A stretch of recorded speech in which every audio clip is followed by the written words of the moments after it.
Assalamu alaikum warahmatullahi wabarakatuh. Bandiraɓe on kofnama guettama guelanama hayro juɗɗi barka enen be darago lewru suma en cumake goo hande doddiɗaɓre inchallah Allah jaɓanen kuuɗe meɗen jawani ibadaji meɗen Allah hokku en bawɗe sumago lewru man ha timma inchallah en ɗon mari vidéo kesol application je mi yiɗi hollugo ɗo hani kala julɗo pat mara application man ha téléphone muɗum musamman ha nder lewru suma application to e bandam application unlock Quran inde application majum en yahi télécharge application majum mi holla on no ngel huwirta nafude application majum bandam en non nder lewru suma amma a wala wakkati joɗago jangal qur'ani je minti sappo je minti capan tati téléphone maɗa ɗo ardinma ngel ɗo haɗi maɗa ibadaji maɗa aɗon joɗi suklani sai whatsapp sai facebook sai youtube sai tiktok instagram be ko nandi e majum amma a wala wakkati joɗago janga ko waɗi bandam ngam majum application ɗo wallititte ha jonago janga ko da minti sappo ko minti sappo je ko minti capanɗe tati application ɗo ta hose a installé ha téléphone maɗa a régli wakkati to kala wakkati nde a juuli pat masalan bana sura 14 a juulini application majum waɗan application je nimti daga facebook youtube instagram tiktok facebook whatsapp ɗum fu majum ɗum maɓɓa ko a habdi ha nasa ɗum nasatako ngel wi application ma wiye seta jangal qur'an minti sappo e joyi ko minti capan tati dedei ne a régli nder application majum mi tabbitini application ɗo ɗum wallitan sosai bandam facebook maɗa be youtube maɗa suklatama haɗa maɗa jangugo alqur'ani ko tasboje goɗɗe feere nder lewru sumaye nanema lewru sumaye ɗum lewru ibadaji lewru dewe ɗuɗɗingo dewe nafilaje en non be ko nandi be majum ngam majum yami hollani gatta en télécharge application majum heɓa amboya installe application man ha téléphone maɗa min kam installe application majum mi laari bote magel amboya installe waɗugel ha téléphone maɗa ngel nafete sosai tawi jite abonné go chaîne meɗen Jifa Sa TV e non gal Facebook abonné e non gal TikTok ma abonné inchallah waɗane vidéo majum like partage noɓɓe feere ɓe ndara ɓe nafitoro bisalam mi acci on jaam ciwte jaam tangue jiteɗam nder do'aji mo رمضان يا حبيب رمضان ليتك دوما قريب. assalamu aleykum wa rahmatullahi wa barakatuh on kofnama on guettama on guelanama hayroji ɗuɗɗi ɓa en wolwi ha fuɗɗam vidéo application ɗo ɗon mari mahimmanci ɗon mari nafuda sosai téléphone maɗa musamman an latiɗo julɗo nden bo ha lewru nduɗo lewru ramadan karim Allah jaɓanen kuuɗe meɗen application ɗo wallititte sosai bana en wolwi ha fuɗɗam vidéo bayani pat arti timmi aran ko wattani nga hosugo application ma wara tefa play store maɗa bana ni ɓawata nasti play store ma bana ni sai a hosa wara babal recherche ta wari babal recherche sai a hosa winda unlock Quran a winda ni nda memo ha haɗɗo a wara mema en ta fuɗɗi windugo nda laran unlock Quran mi windana ɗum ha sera ɗo on laran inde majum to a wari ni sai a tawan nda ɗo on application majum bana ni sai a hosa installe ɓawo ta installe aran ha ɗo waɗi ouvrir haɗɗo sai a hosa mema to ton ouvrir ta nasti ouvrir ni hokkete bana ni kadi haɗɗon timminta vidéo meɗen kadi inchallah to wandanma banni sai a wara mema a acca do anglais ɗo a wara continue ta waɗu do arabia accu do anglais ngam ta to arabia ɓuuri wawugo bo ara waɗa do arabia majum amma min kam do anglais ɓuuri wawugo sai a wara continue ok ta wari continue sai ara mema nda haɗo en ɗo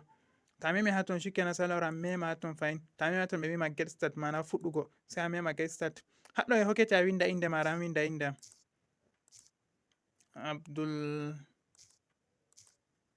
Abdul Kadri ok ta windi inde maɗa sai a wara waɗa continue a wara continue ɓawo ta wari continue ɓe hokkete haɗɗo kujeji ɗo pat a wara sélectionna ɗum ɗum fu majum ɗum wallitan sosai ok ta sélection ni ɗo bo a wara sélectionna pat majum ɗo fu a wara sélectionna ok ta timmini sélection go shikenan waddante bana ni ɓe hokkete haɗo at reading time ɓe wiya a waɗa hunde ɗo dedei wakkati nanema en woli ɗum application on je maɓɓante kala application je sargete haɗe ha téléphone maɗa je application man je andi sargete haɗe jangugo alqur'anu pat a hosa wara maɓɓa ɗo majum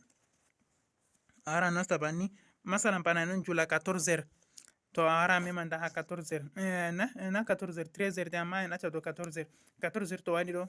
a lorata a nasta ɗo application je andi sargete pat daga nangu whatsapp ma facebook ma tiktok ma instagram maɗa youtube maɗa telegram maɗa ko a andi sargete a heɓata a waɗa ibada ma pat a wara sélectionna ɗo majum a waɗa bana wigo 14h ha yahugo 14h30 ɗo kam wakkati man ɗo kam wonani aɗo janga nder 30 minutes ɗo wonani wakkati han kam je jangugo maɗa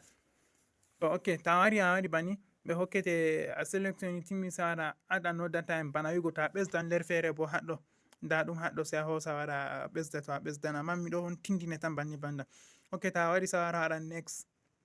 ta waɗi next nda ɗum haɗɗo 14h30 to waɗi ɗo 14h30 to waɗi ɗo ko da aɗon no nder whatsapp maɗa a laran feere man whatsapp majum maɓɓi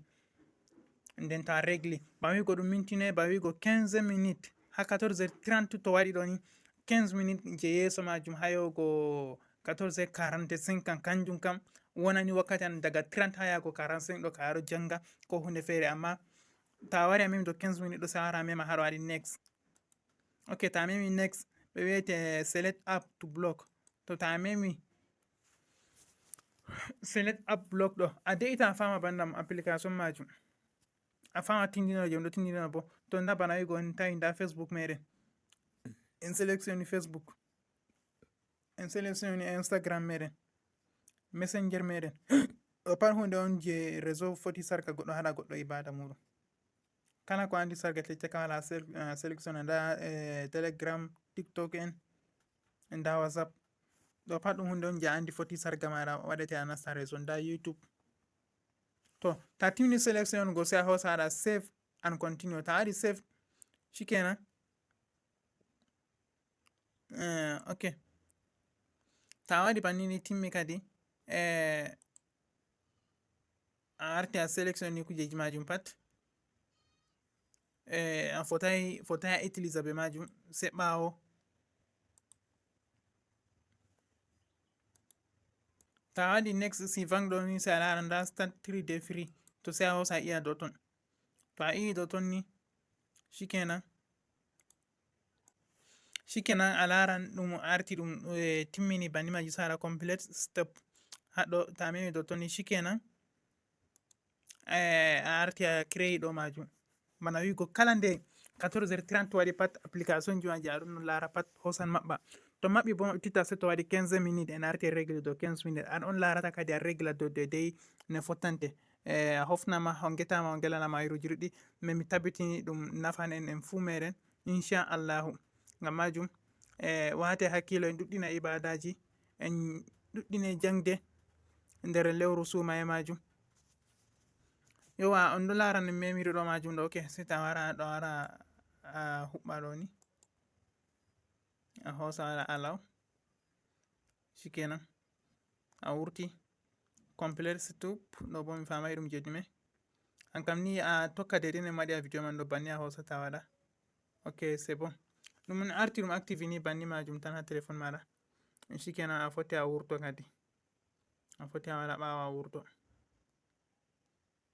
banni majum ni timmi en ɗuɗɗina du'aji be ibadaji be jangde useni ta téléphone meɗen haɗa en sukla en wala ko en waɗi ta yejjite abongo kadi ha chaine meɗen je Fasaha TV gal YouTube e nonnon page meɗen je Facebook Pullotech abonné e nonnon gal TikTok man ma hose abonné inchallah waɗane video majum like partage ani woɓɓe feere kam yo ɓe ndara ɓe nafitoro.